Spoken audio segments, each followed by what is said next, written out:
But there. It's gonna be carry. If you cannot ban it, the ban carry against PSG RRQ, they just pick it. Potato. So I believe that Potato is going to play carry in this one. This is going to be another game whereby we will see a marksman against marksman game. Not every game you'll be able to see marksman. So I don't see the necessity for a warrior most of the time. Hellcut is banned. Is banning. PSG RRQ should counter that with a ban of Biggie. I was thinking of Guinevere, but okay. There's a possibility that EVOS Esports might want to go for Guinevere still. Minotaur once again, another good setup heroes by Team PSG RRQ.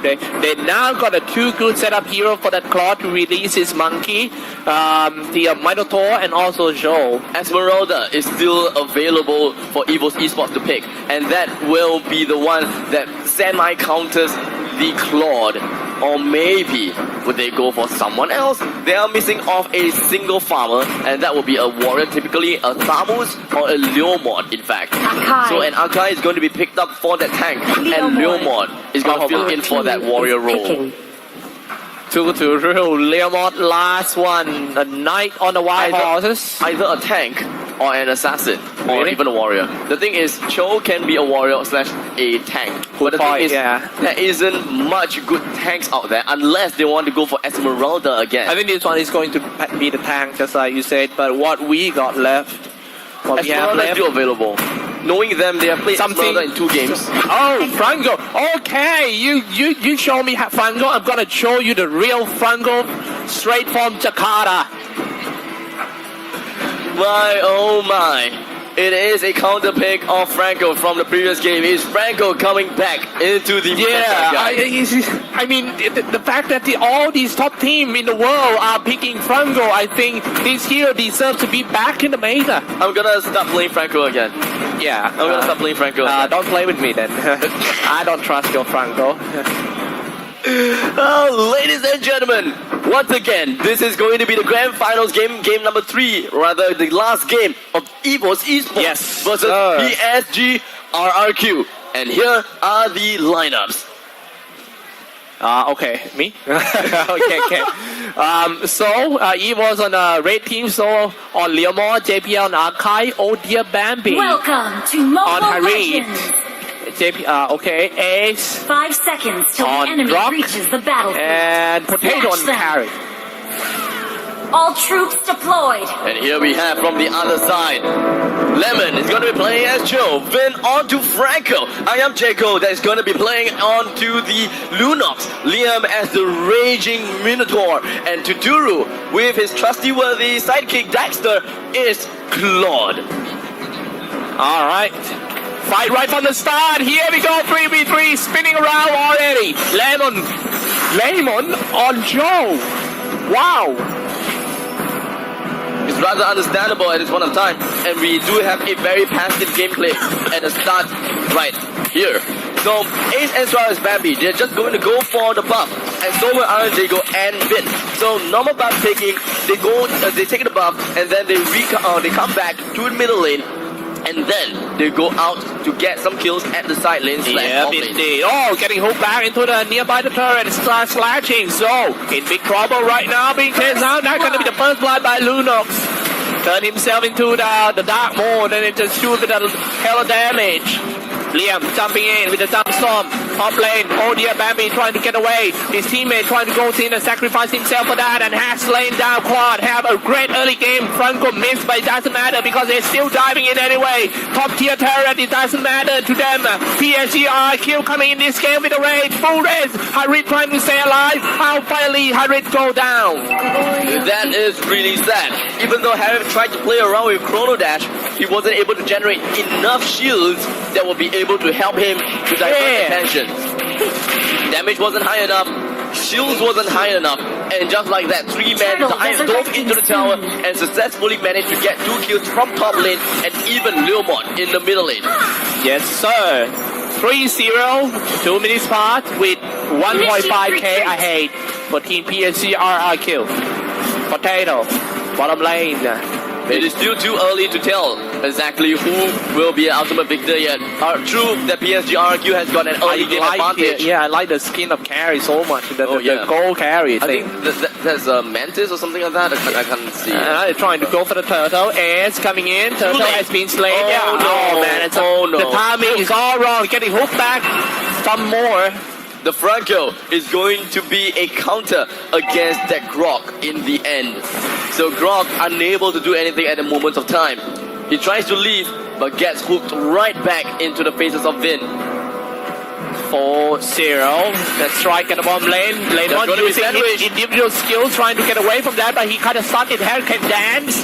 And now Potato, that's going to be the first kill for EVOS side. Come on, man. Give some noise for EVOS. The 1,000-pounder coming in from JPL was able to get himself away right on time. And he will just, like I said, get away with just a sliver of health. And he will not submit himself more deaths to RRQ anymore. Right now, all they gotta do is to come together and try to bring down the objectives. It does seem like both teams, they enjoy competing. Bottom lane. What's gonna happen? Somebody gonna get ganked down, I guess. It's gonna be Carry. Carry goes down as the Dragon Queen himself. Bambi does have the Zaman Force. Goes in for a little bit of a damage onto I Am Jago, but with that said and done, he will just fall back for now. Yeah, right now, Grok is trying to chase down that Molotov, which is on the rage mode, setting up the barrier. But nothing much gonna happen. I think, top lane, something happened for sure. Grok is getting so close to Minotaur, but let's take a look at it in the middle first. They're grouping up on something.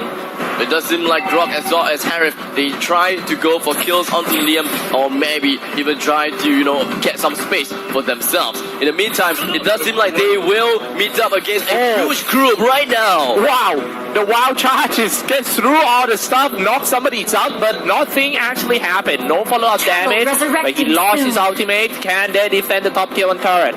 It is going to be pretty okay due to the fact that they're only dealing with a Minotaur as well as a Claude. Not much of an issue for themselves, but who knows, maybe Minoan Fury will be the main issue. The barrier is just going to be erected right at the back of them, and I was expecting a little bit of a wild charge. Hook from the sideway and got that Joe. However, Simon Ford is about to save the Harry. Ashley, however, Claude out PSG. Nice get back. Harry with the cooldown reduced again. Spam a lot more spells and killing sprees, however. Oh my goodness, Jacko jumping in, getting shot down the turret, but it doesn't matter. Not that much damage. A lot of tanker is still here. And Ariam Jago triple kill for that Lunox. 2-9 game score. This is getting worse and worse for EVOS. EVOS Esports made a huge mistake. And one of the mistakes... Explain what actually happened just now. Here's the thing, JPL, he did a really good job when he tried to separate the entire team of RRQ. He goes in for the Hurricane Spin because everyone just congregated together thanks to Vin. The Zaman Force was put out. Bambi is just doing all his dancing around. That is completely understandable. There's nothing wrong with that. JPL pushing everyone away, and Soul trying to catch up with whoever was pushed away. His Barbil, he didn't mount onto Barbil. I see. That is the main thing. They were counting on Barbil to deal that cleave damage, and even though it is still early in the game, Barbil can still provide that cooldown reduction, or rather that cooldown reset, and it could make a huge difference. Oh my goodness, it's going to be another fight. The PSG stayed in the bush, man. Lemon, Vin is ready. Lemon revealed himself, trying to bait. EVOS, will they buy the bite? Somebody get hooked back. It's JPL. Luckily, he used Hurricane, then he sacrificed his ultimate in order to just get away from that. A really good clutch coming in from JPL, but is it worth it? Actually, no, it's always worth it to not die to a bunch of enemies right here. They can wait it out. You should not get hooked at the first place. Isn't it? Yes, that's one thing.